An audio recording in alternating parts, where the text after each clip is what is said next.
This week, a first-of-its-kind 24-hour stabilization center is opening here in New York's North Country to help people experiencing a mental health or substance abuse crisis.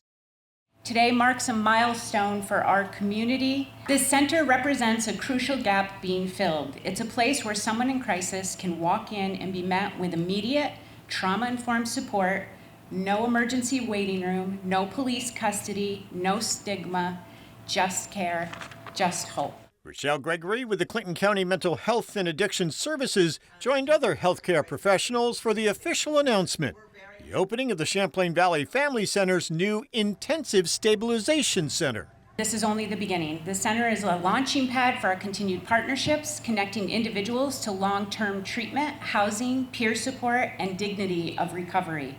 The Crisis Center, only the second of its kind in the entire state of New York, will open next month, here on the first floor of one of the former Clinton Community College dormitories that's been turned into housing for people who are part of the MHAB residential recovery program on the former Plattsburgh Air Force Base.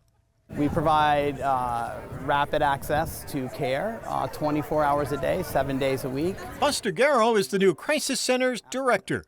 He says more than $2 million in state funding will pay for the facility and staff that will be able to treat between 12 to 20 people at a time. The staff at the Stabilization Center says the goal will be to work with first responders and healthcare professionals in the area to help lessen the demand on local hospitals. We have worked with 988, we've worked with 911, our local hospital, all first responders to try to differentiate the folks who would need to go to the ER and those who would be served better here at the Crisis Center.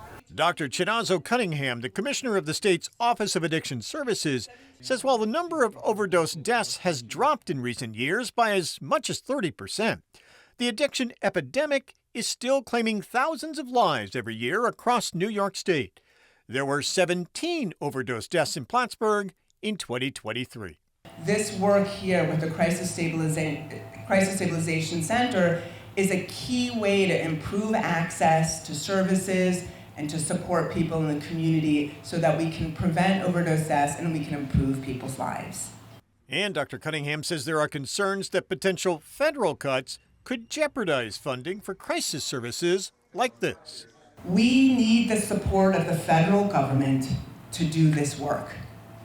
We receive money from the federal government so we can give money to you, to this community, to do this work.